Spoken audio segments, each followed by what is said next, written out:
High বন্ধুরা, সকালে একটা ভিডিও ছাড়ছি, আপনারা দেখলে খুব খুশি হবেন। দেখুন কটা রুম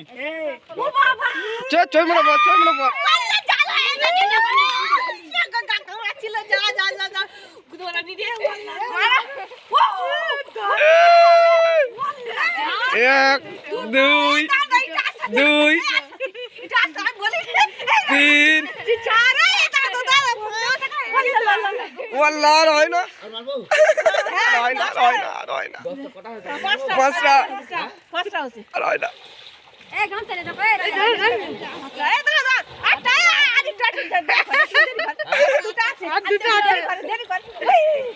জাল হয়ে গেছে টাকা